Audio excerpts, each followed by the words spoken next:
Hello friends, hi, welcome back to our channel. అందరు ఎలా ఉన్నారు? బాగున్నారా? నేనైతే చాలా బాగున్నాను. మీరు అందరు బాగున్నారు అనుకున్నాను. ఇంకా బాగుండాలని కోరుకుంటున్నాను.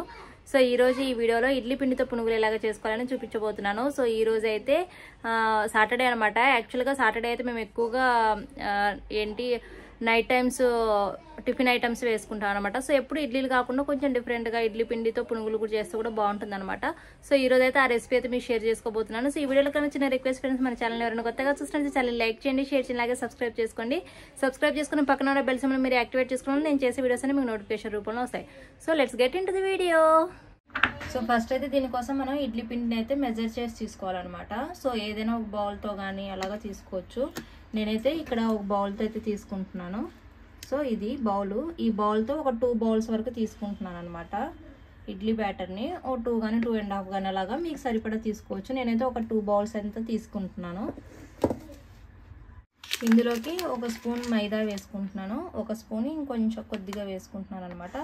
ఒక 1.5 స్పూన్ మైదా వేసుకుంటున్నాను. అలాగే ఒక 2 స్పూన్స్ అంత వచ్చేసి మనం బియ్యం పిండి వేసుకుంటున్నాను అనమాట.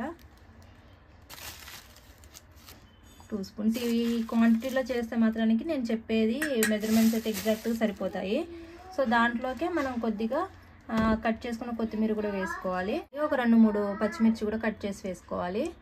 ఒక ఉల్లిపాయని ఇలాగా చిన్న సైజు ముక్కలుగా కట్ చేసుకొని కూడా వేసుకోవాలన్నమాట. తర్వాత ఇందులోకి కొద్దిగా జీలకర్రను కూడా యాడ్ చేసుకోవాలి. జీలకర్ర ఫ్లేవర్ కూడా మనకి డైజెషన్ అవ్వడానికి బాగుంటుంది అండ్ ఫ్లేవర్ కూడా మనకు బాగుంటుంది కాబట్టి నేను ఇందులోకి కొద్దిగా వంట సోడాని యాడ్ చేసుకుంటున్నాను. అలాగే టేస్ట్కి సరిపడా సాల్ట్ను కూడా యాడ్ చేసుకోవాలి. ఇవన్నీ యాడ్ చేసుకొని ఒకసారి బాగా మిక్స్ చేసుకోవాలన్నమాట. సో మనం స్పూన్తో కానీ మిక్స్ చేసుకోవచ్చు, అలాగే మన హ్యాండ్తో కూడా మిక్స్ చేసుకోవచ్చు. అది ఎలాగైనా మిక్స్ చేసుకోవచ్చు అనమాట. ఇదైతే మనం ఎక్కువగా మ్యారినేట్ చేయాల్సిన అవసరం లేదు.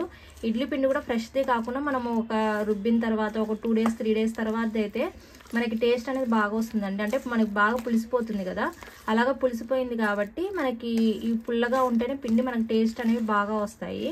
మనం అప్పటికప్పటికి రుబ్బిన పిండి అయితే మనకు అంత టేస్ట్ బాగోవు అనమాట. లేదు అంటే మీ దగ్గర ఇన్ కేస్ అప్పటికప్పటికి అంటే పిండి పుల్లగా లేదనుకోండి, కొంచెం ఒక 2 స్పూన్స్ అంతా పెరుగు కూడా యాడ్ చేసుకోవచ్చు. అదైనా పుల్లగా ఉన్న పెరుగు అయితే యాడ్ చేసుకోవాలి, మామూలుగా ఉన్నదైతే యాడ్ చేసుకోకూడదు అనమాట. ఏంటంటే మనకు పుల్లగా ఉంటేనే ఈ పునుగులు అనేవి మనకి టేస్ట్ అనేవి బాగుంటాయి అనమాట. సో మనకి ఈ కన్సిస్టెన్సీలో ఉండాలి.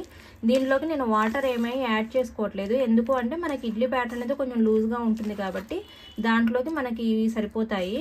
సో చూసారు కదా, మనకి పునుగులు వేసుకోవడానికి ఈ బ్యాటర్లో మనకి ఇలాగ ఉండాలన్నమాట. సో ఇది మనకి పర్ఫెక్ట్ కన్సిస్టెన్సీ. ఇది మీకు టైం ఉంటే ఒక 1/2 అవర్ పాటు అలాగా పక్కన పెట్టేసుకోండి. మీకు టైం లేదు అనుకుంటే వెంటనే కూడా వేసుకోవచ్చు అనమాట. సో దీన్ని కూడా మనం ఎక్కువసేపు మరీ కిందికి పైకి అలాగా కలపాల్సిన అవసరం ఏమి ఉండదు. జస్ట్ మామూలుగా ఇలాగ ఒకసారి కలిసేలాగా ఒక 5 to 10 minutes చేతితో కానీ అలాగా మామూలుగా కలిపితే సరిపోతుంది అనమాట. సో ఇవే ఇందులోకి మీకు ఇంకా కరివేపాకు ఫ్లేవర్ అనేది ఇష్టం ఉన్నా కూడా కరివేపాకు ఫ్లేవర్తో కూడా వేసుకోవచ్చు అనమాట. కరివేపాకు ఫ్లేవర్ కూడా బాగుంటుంది. సో నేనైతే దీంట్లోకి కరివేపాకు అయితే వేసుకోవట్లేదు. సో ఇది ఒక 5 minutes కానీ ఒక 10 minutes అలా పక్కన పెట్టేసుకున్నా సరిపోతుంది. మీకు టైం లేదు అనుకుంటే, లేకపోతే టైం ఉంటే ఒక 1/2 అవర్ పాటు పక్కన పెట్టేసుకుంటే ఇది మనకి మంచిగా దాంట్లో ఉన్న ఫ్లేవర్స్ అన్నీ కూడా మనకి బాగా తెలుస్తాయి అన్నమాట. సో దీన్ని అయితే ఇప్పుడు ఒక 10 minutes పాటు పక్కన పెట్టేద్దాము. ఇప్పుడు డీప్ ఫ్రైకి సరిపడా ఆయిల్ అయితే పెట్టేసుకున్నాను అనమాట. పెట్టేసుకొని అది ఆయిల్ కొంచెం హీట్ అయ్యాక మనం పునుగులు అయితే వేసుకోవాలి. సో ఈ పునుగులు వేసుకునేటప్పుడు కూడా మనకు ఫ్లేమ్ మరీ హెవీగా పెట్టుకోవద్దు, హైలో పెట్టుకోవద్దు, మీడియంలో పెట్టుకోవాలి. అప్పుడే ఏంటంటే మనకి పునుగులు అనేది లోపల కూడా ఈవెన్గా ఉడుకుతాయి. అండ్ అలాగే చిన్నగా వేసుకుంటున్నాను నేను. మీరు కావాలి అంటే పెద్ద సైజులో కూడా వేసుకోవచ్చు. కాకపోతే ఏంటంటే ఇలా చిన్న సైజులో వేసుకుంటే మనకి బాగా లోపల కూడా మంచిగా ఉడుకుతాయి అన్నమాట. లోపల పచ్చిగా ఉంటుంది. సో ఒకటి లో ఫ్లేమ్లో వేసుకోవాలి, ఇంకోటి మీకు నచ్చిన సైజులో. నేనైతే చిన్నగానే వేసుకున్నాను ఇలాగా. సో మనం అది మాత్రం గుర్తుపెట్టుకోవాలని మీడియం ఫ్లేమ్లోనే వేసుకోవాలి. లేదంటే లోపల మాత్రం పచ్చిగా ఉంటాయి. ఇలాగ వేసుకున్న తర్వాతకి ఇవి గోల్డెన్ బ్రౌన్ కలర్ వచ్చేంత వరకు మనం మంచిగా డీప్ ఫ్రై అయితే చేసుకోవాలి. సో ఇప్పుడు చూసారు కదా, ఇలాగా మనకి లైట్ గోల్డెన్ బ్రౌన్ కలర్లో వచ్చేసాయి.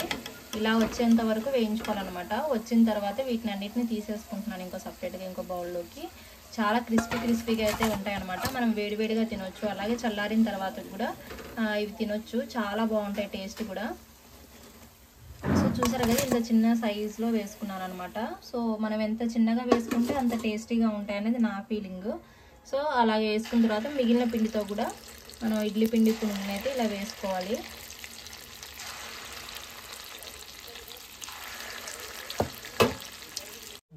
ఇప్పుడైతే అన్నీ అయిపోయాయి ఫ్రెండ్స్. సో చూద్దాము ఎలాగొచ్చాయి అనేది. వేడిగా ఉన్నాయన్నమాట.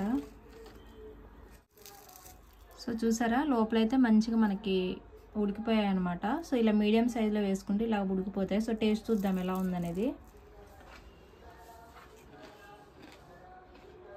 చాలా బాగుంది, క్రిస్పీగా చాలా బాగున్నాయి. సో మీరు కూడా సింపుల్గా ఇలా చేసుకోవచ్చు మీ ఇంట్లో కూడా. సో ఇదే ఫ్రెండ్స్ ఈరోజు వీడియో అయితే. ఈ వీడియో అయితే మీకు నచ్చిందని అనుకున్నాను. నచ్చితే like, share and don't forget to subscribe. See you in the next video. Bye bye.